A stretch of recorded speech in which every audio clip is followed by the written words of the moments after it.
96.3 FM, The Source.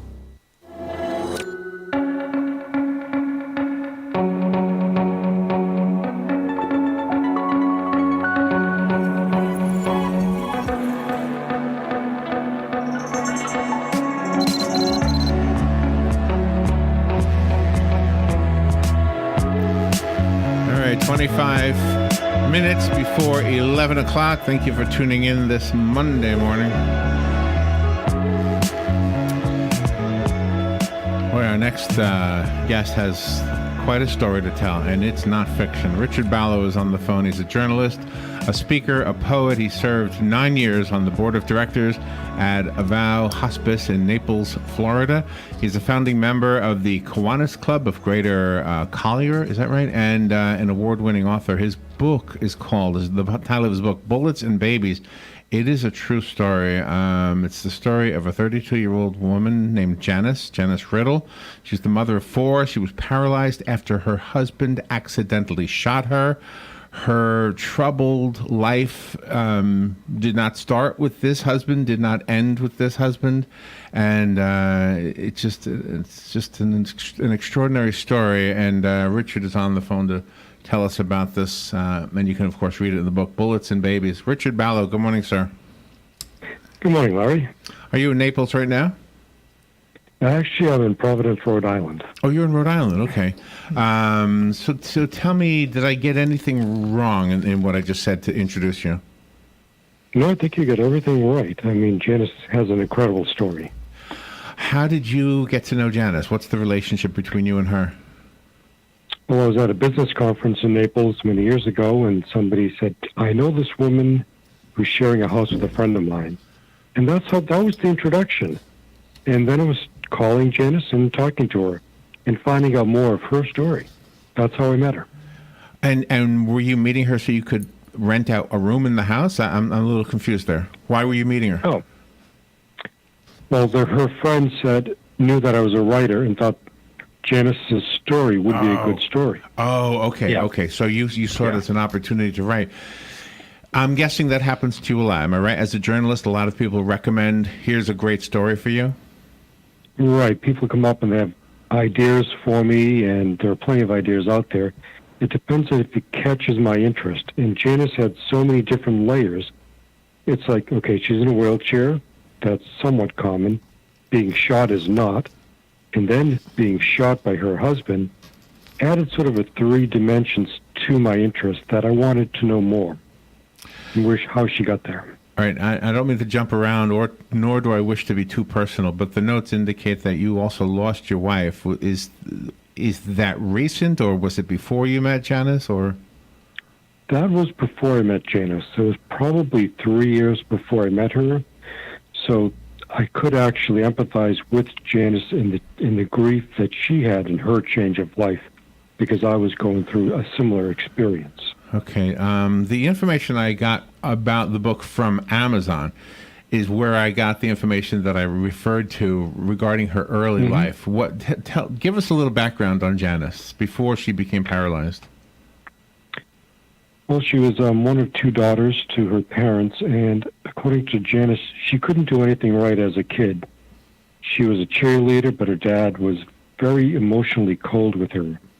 So she would sought other men to have a relationship with and became pregnant at age 15 and got married at 16 to her boyfriend. So she became a wife and mother and with 3 kids by 19, but that husband became physically and verbally abusive to her to the point where she couldn't hide the bruises anymore. Had an affair, had a 4th child, divorced husband number 1, married husband number 2. They were separated. She sought another man. He beat her up. And that brought her to reconcile with her husband to the pool hall and drinking beer and then going to look at guns. So that was not a very good occasion that led up to her shooting. So, we hear enough stories, and doing interviews like this, I guess maybe we hear more than our share, but we hear stories of women mostly who in their early life have been made to feel worthless, and usually at the hands of a man. In her case, it sounds like the man was her father. Exactly. And once, I guess, you believe that you are worthless, I guess you never look for somebody who you deserve. You look for, am I right with that amateur psychological comment? I don't even know what that is. Yeah. Well, I think you're right, because I've talked to a lot of women and read about women who choose the wrong type of man. I mean, Janice, she was 5'6", 125 pounds, red hair, green eyes, very attractive. Yet she felt she was fat and not very attractive at all because of her father's comments. You said she's one of two sisters? Correct. She has an older sister. And no brothers at all, right? That's correct. Was the other sister experiencing the same kind of childhood as she was? I would think so, because Janice would relate to me how they both wondered, is their dad normal? Because he was so controlling and so emotionally cold. And so even though they could see that there was something wrong with him, am I right in assuming that they could not see that same thing down the road when they would become involved with men who became their husbands and lovers? Right, they couldn't see it. At least Janice could not see that at the time. I mean, many years later, during our interview, she related how the men she was attracted to were troubled, they had alcohol problems or drug problems. She always seemed to choose that type of man. Why do you think that happens? Somehow I feel that they feel they deserve it, or it compliments them in some way, but it's not what they really want. I think they're still looking for the love of their father and that main man in their family. Yeah, it's really interesting about why they go that way. It sounds like you could have easily gone down the path instead of journalist. Then you could have become a psychologist. Does your work in some way contribute to your understanding of the human psyche? Well, it does, because I have to talk to people and understand where they are coming from in order to write the stories that I do. Right. And the story, Bullets and Babies, is told from Janice's point of view. Tell me if, I'm just curious if the book, or telling her story maybe, and through the book, has affected her in a therapeutic way. I believe it has, because we all have thoughts about our lives running through our heads, but Janice was able to verbalize what she had gone through, what she experienced, and actually she analyzed her life to come to some conclusions. So I believe and I hope that it did help her, telling her story, to settle some of the problems that she had or the relationships she's had. And Janice is no longer with us? That is correct. Oh, I didn't know that. When did she die? Yeah. And how? Well, she actually passed away in 2008. The book was a long time in the making. But she was about 62 at the time. She had heart problems. She was on oxygen all the time. And it was Christmas Eve. She was with her family. Her daughter put her to bed, intending to get her the next morning, set up her oxygen. She was using a breathing tube at night. Cell phone was there. And when her daughter went over the next morning, the breathing tube was on the floor. The phone was out of reach. Don't know if it was accidental that the breathing tube fell off, or Janice did it herself, but she passed during the evening. Was she a happy person when you knew her? Yes, she was. She had a great sense of humor and a great spirit about her, and that's one of the reasons that drew me to her story. I mean, she said that the shooting changed her life. She went from an able-bodied lady to someone in a wheelchair. But what she said that ruined her life was her shoulders gave out and she could not be independent anymore. She said that's what ruined her life. Really? She accepted life. Yeah, she accepted a life in a wheelchair, but then the shoulders gave out. Did she... how do I ask this question? Did she use sex? Did she use sex to get love? If that makes sense, some people do that. They will use, they think they will use sex to get love, but what they're getting is sex. They're not getting love. Did she do that? Right, I believe she did, especially when she was a teenager, because the first husband, thought she was very attractive, and she hadn't heard that before, so she was drawn to that. And she was drawn to her second husband because of the physical nature.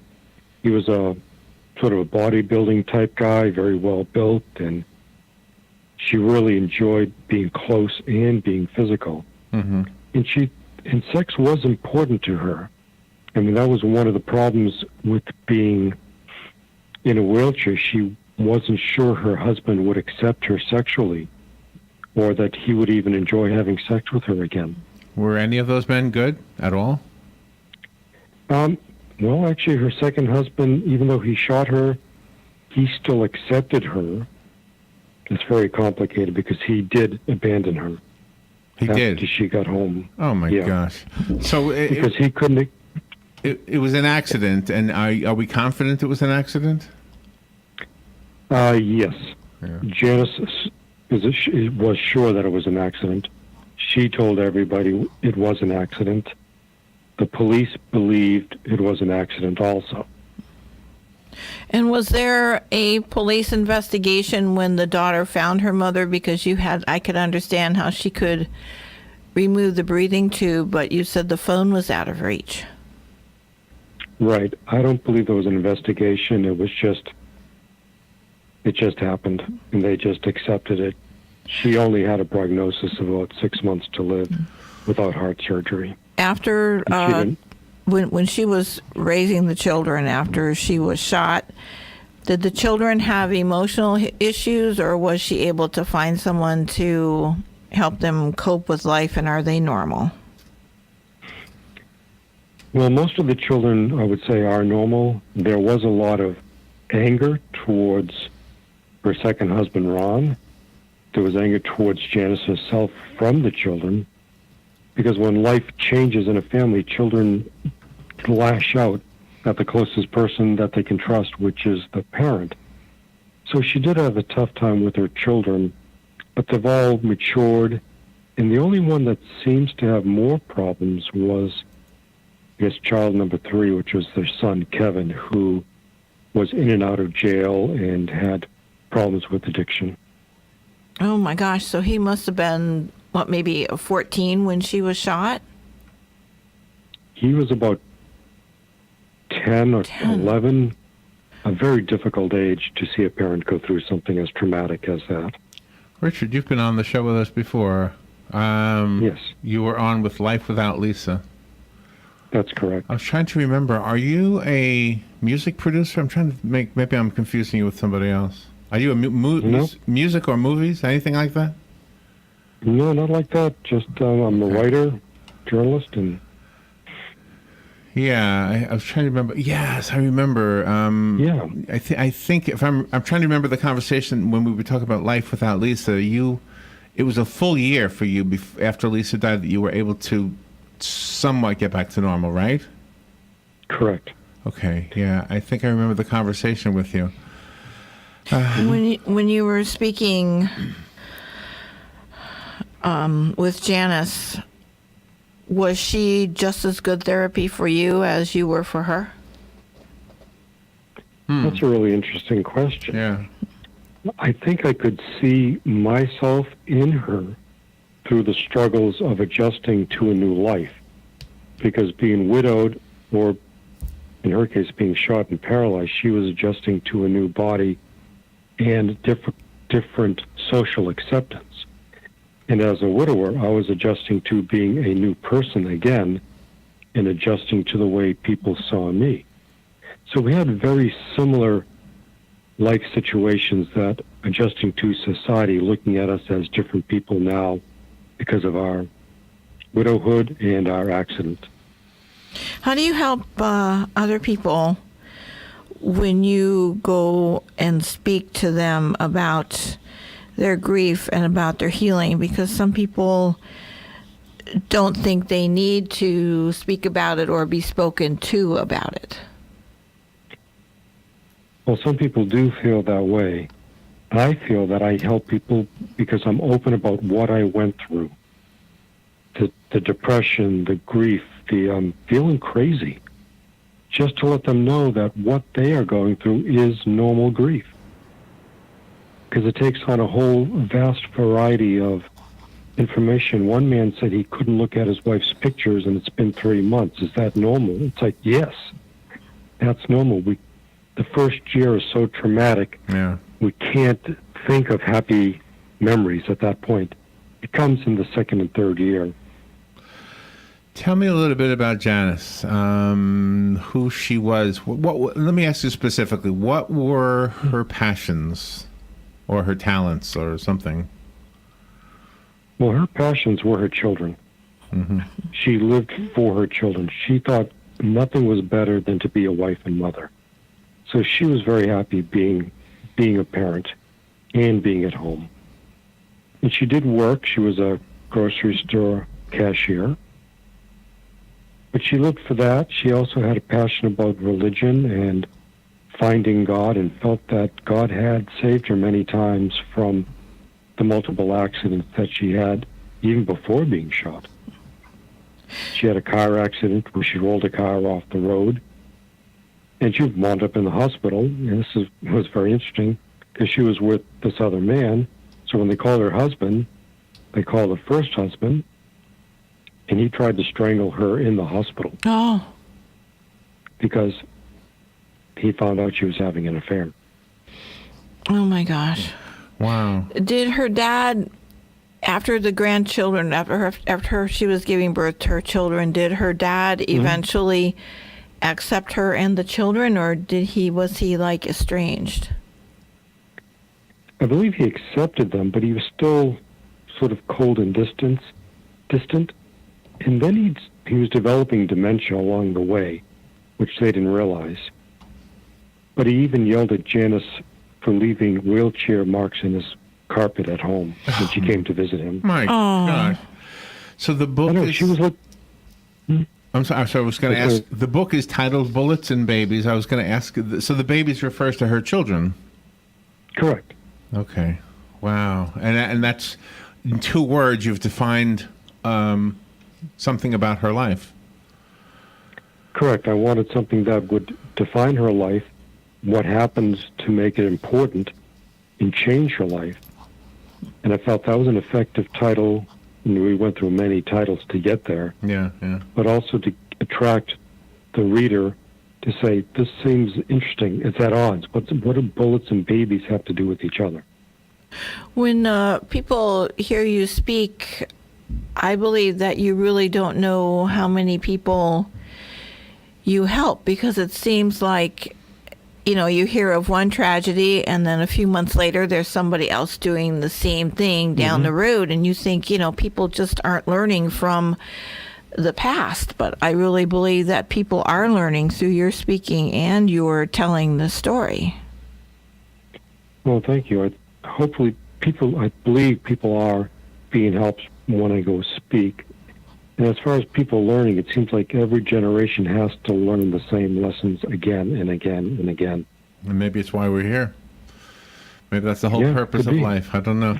So it sounds like this is a story of perseverance. In spite of the sad tone of this so far, it sounds like what she was really doing was saying, I'm not going to let this defeat me. I'm moving on to the next thing. Even if the next thing was another hellhole. Exactly. She persevered. She accepted what happened to her, but kept living life, lived to raise her children, and after they moved out, to live her own life as almost a single separated woman in a wheelchair, trying to date, trying to find meaning to her life. And believe it or not, her husband actually came back into her life about 30 years later.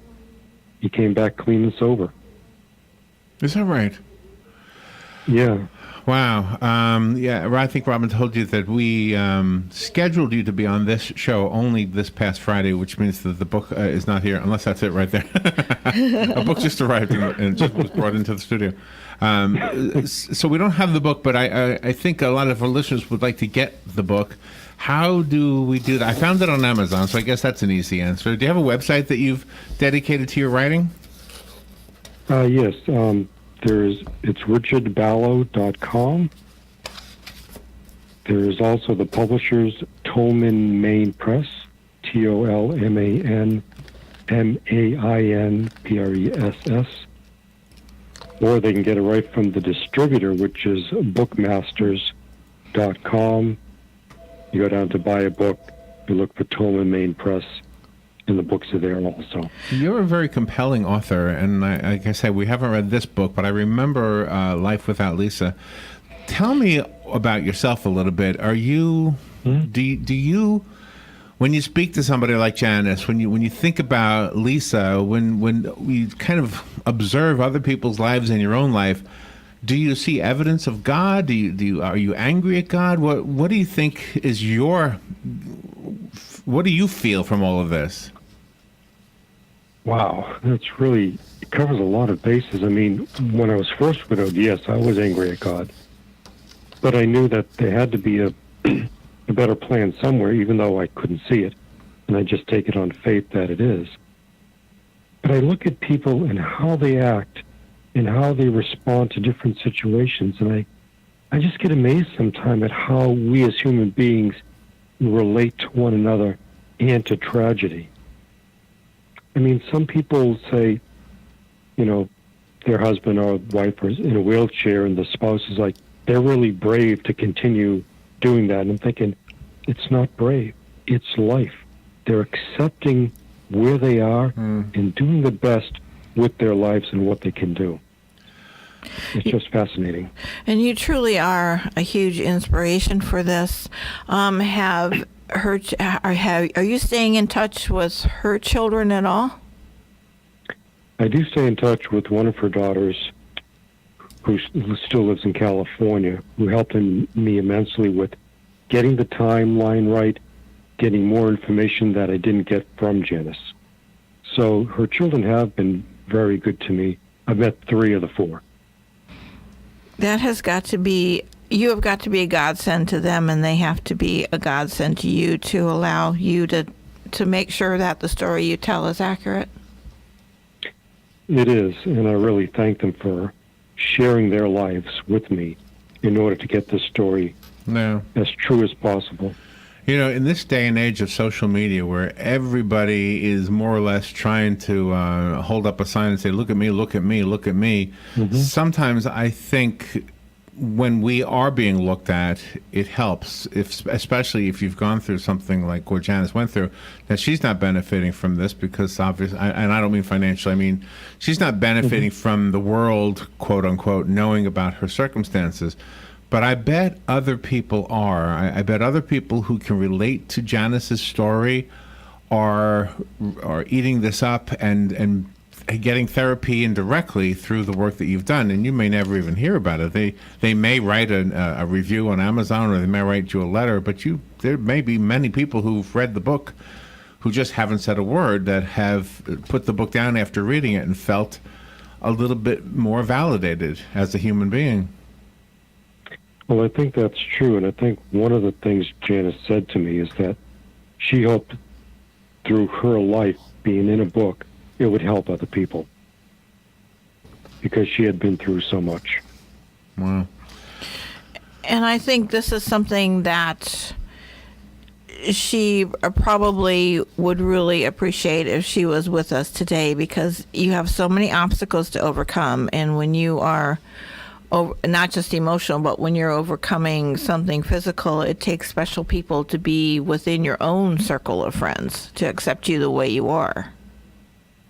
Right. It's like you said, having people accept you. Janice found that children accepted her more than adults because children just are more accepting. They see somebody, that's who they are. We're adults, we have all the other background and voices in our heads going through our heads saying, well, I don't know about this person. and they may not take the time to get to know them. Do you know who else I think you might be reaching and maybe stopping something? The men, the women who abuse their spouses, the parents who abuse the children. Maybe they will see themselves in this and realize, oh my God, I'm such a jerk, and I don't want this to be me. And maybe you will stop somebody from this behavior. We have there's a saying, I don't know where I heard it. Maybe it was in a song, that we hurt the ones we love. And if you are the parent of somebody, you should be loving them. If you're the husband of somebody, you should be loving her, not hurting her. You are a gentle man and a very compelling writer, and I must say I love your work, Richard. Thank you for being on the show with us today. Well, thank you for having me on the show, Larry. I really appreciate it. All right. This one, again, is called Bullets and Babies. Life Without Lisa is another one of Richard's books. Find him on Amazon. He's got several other books. Richard Ballo, thank you. We will be right back.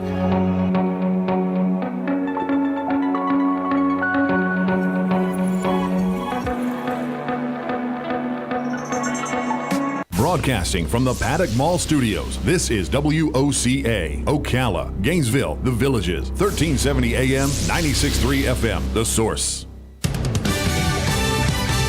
Fox News Radio, I'm Chris Foster. Republicans are split over whether President Trump should be able to fire the special counsel investigating Russia election meddling, Robert Mueller. Senator Lindsey Graham says Mueller is the right person to get to the bottom of what happened during the 2016 presidential campaign, and he told ABC's This Week